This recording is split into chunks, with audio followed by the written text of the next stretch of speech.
Hi friends, welcome to Selvi home kitchen. Vinayagar Chaturthi வரப்போகுது இல்லையா? எல்லாத்துக்கும் பிடித்த பண்டிகை விநாயகர் சதுர்த்தி தான்.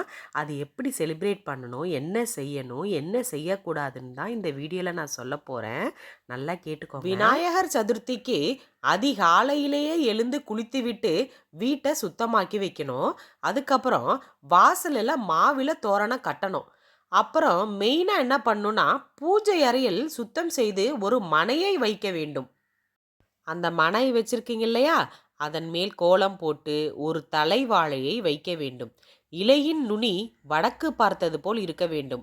இந்த இலையின் மேல் பச்சரிசியை பரப்பி வைத்து நடுவில் நீங்கள் சிலை வாங்கியிருந்தீங்களா, சிலையோ இல்லை வீட்டில் இருக்க படத்தையோ வைக்க வேண்டும். அடுத்து சிலையை வச்சுட்டீங்க இல்லையா, அடுத்து என்ன பண்ணணும்னா அதை அலங்கரிக்கணும். அதை அலங்கரிக்கிறதுக்கு என்னென்ன பூனா, எருக்கம்பூ மாலை, அருகம்புல், சாமந்தி என 21 பூக்கள் வகைகளையும் 21 வகை பழங்களையும் வாங்கி கொள்ளணும். அன்றைய தினம் விநாயகருக்கு மிகவும் பிடித்தமான கொழுக்கட்டை செய்வது சிறப்புங்க. அதில் எந்த கொழுக்கட்டை வேணாலும் நீங்கள் செய்யலாம். இனிப்பு ஒன்று, காரம் ஒன்று செய்யலாம், எதை வேணாலும் செய்யலாம். விநாயகருக்கு ரொம்ப பிடித்தது ரொம்ப கொழுக்கட்டை. விநாயகரை பூக்களால் அலங்காரம் செய்து பிறகு விநாயகர் பாடல்கள் கூட நீங்கள் பாடலாம். விநாயகருக்கு கொழுக்கட்டை மட்டுமில்லாமல் எள்ளுருண்டை, பாயாசம், வடை எனும் நெய்வேத்தியம் கூட செய்யலாம். விநாயகர் சதுர்த்தி அன்று மேற்கொள்ளும் விரதம் காலையில் இருந்து உணவு எதுவும் எடுத்துக்கொள்ளாமல் இருப்பது மிகவும் விசேஷங்க. விரதத்துக்கு பிறகு விநாயகரை கிணற்றிலோ அல்லது ஏதாவது நீர்நிலையிலோ கொண்டு போய் கரைப்பது வழக்கம்ங்க. இது போல் இன்னொரு டிப்ஸு சொல்கிறேன்.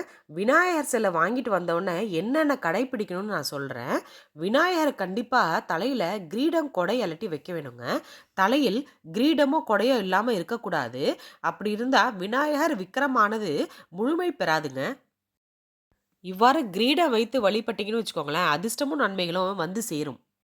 அதே போல் விநாயகர் சிலைக்கு அந்த சிவப்பு நிற ஆடை அணிவித்து தாங்க விநாயகரை வீட்டுக்கே வரவழைக்கணும்.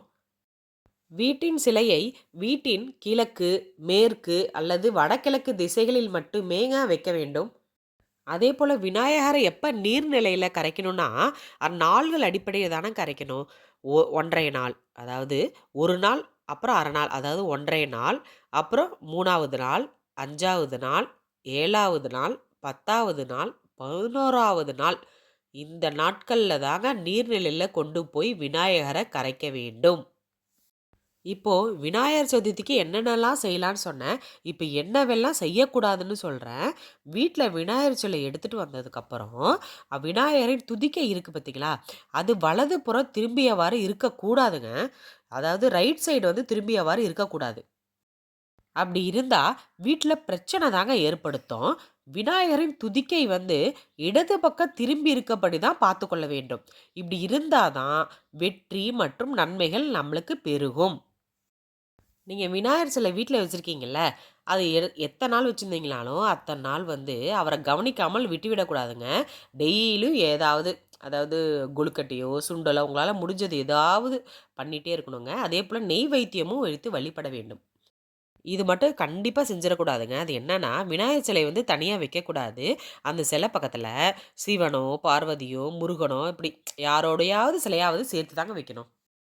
அதே போல் கரைக்கிற நாள் அன்னைக்கு விநாயகரை நீர்நிலையில் கரைக்கிற நாளன்னைக்கு கற்பூர ஆரத்தி காட்டாமல் பூஜை பண்ணாமல் நீங்கள் போய் கரைக்கவே கூடாதுங்க. ஓகே ஃப்ரெண்ட்ஸ், எனக்கு தெரிஞ்சதெல்லாம் நான் சொல்லிட்டேன். என்னென்ன செய்யணும், என்னென்ன செய்யக்கூடாதுன்னு. எல்லாத்துக்கும் விநாயகர் சதுர்த்தி நல்வாழ்த்துக்கள் ஃப்ரெண்ட்ஸ். பாய்.